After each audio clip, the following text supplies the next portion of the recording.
नमस्कार, आप देख रहे हैं न्यूज़ फॉर नेशन और मैं हूं शुभि आपके साथ। कोरोना वायरस का संक्रमण आज पूरे विश्व में फैल चुका है। ऐसे में हर कोई इस आस में बैठा है कि कब इस कोरोना की वैक्सीन सामने आए और इस बीमारी का सटीक इलाज हो पाए। हालांकि इसको लेकर पूरे विश्व में वैक्सीन तैयार करने के लिए बड़े बड़े वैज्ञानिक और डॉक्टर्स लगे हुए हैं।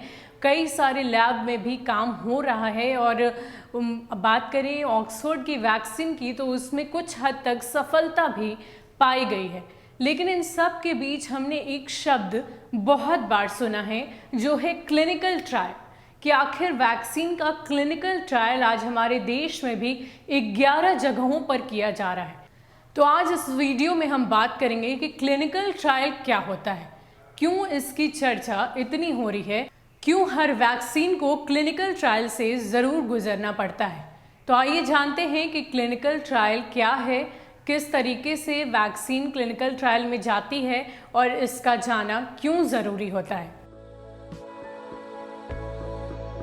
कुछ लोग ह्यूमन ट्रायल और क्लिनिकल ट्रायल को दो प्रक्रिया मानते हैं। दरअसल यह एक ही प्रक्रिया है। क्लिनिकल रिसर्च के तहत जब कोई शोध या परीक्षण किया जाता है तो उसे क्लिनिकल ट्रायल कहते हैं। जब हम किसी बीमारी के रोकथाम के लिए कोई टीका या दवा तैयार करते हैं या हमें विकसित की जा रही उस दवा या टीके जिसमें संबंधित रोग को रोकने की पर्याप्त क्षमता दिखती है तो उसका क्लिनिकल ट्रायल के दौर से परीक्षण किया जाता है।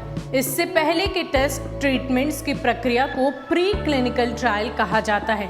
क्लिनिकल ट्रायल में हम इंसान पर उस दवा या इलाज के इस्तेमाल के प्रभाव या दुष्प्रभाव का आकलन करते हैं। इस लंबी प्रक्रिया में सैद्धांतिक रूप से 5 चरण होते हैं।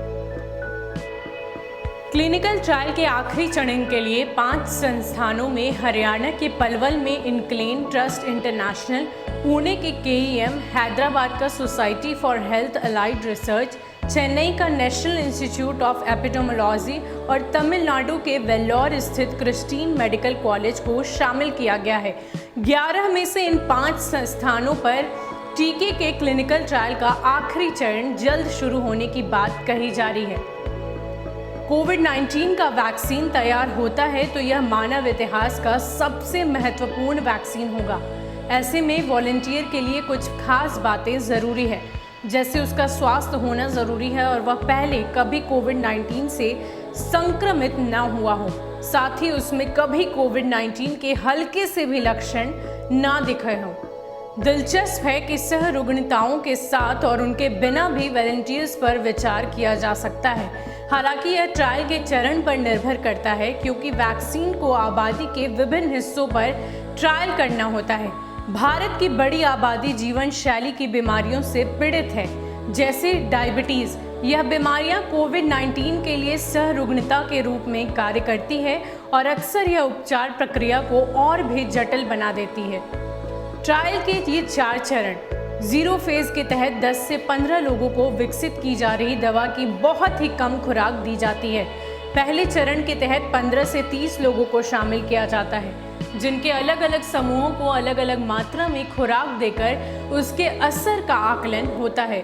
दूसरे चरण में सुरक्षा और दवा के कारगरपन को परखा जाता है। इसमें अपेक्षाकृत ज़्यादा लोग शामिल होते हैं। तीसरे चरण में 100 से अधिक लोगों पर अध्ययन होता है। दवा के असर का गहन अध्ययन किया जाता है। यह चरण क्लिनिकल ट्रायल का सबसे अहम चरण माना जाता है। चौथे चरण में संबंधित विभाग द्वारा दवा की अनुमति दी जाती है, जिसके तहत हजारों लोगों पर दवा का टेस्ट किया जाता है। इन वैक्सीन में से कुछ उन्नत चरण के ह्यूमन ट्रायल के लिए तैयार हैं। तीसरे चरण में ऑक्सफोर्ड की वैक्सीन है, जिसे भारत में सीरम इंस्टीट्यूट द्वारा टेस्ट किया जाना है। उम्मीद की जा रही है कि इसका परीक्षण अगले महीने शुरू होगा, जिसमें मुंबई और पुणे जैसे शहरों के करीब 5000 वॉलंटियर्स शामिल होंगे।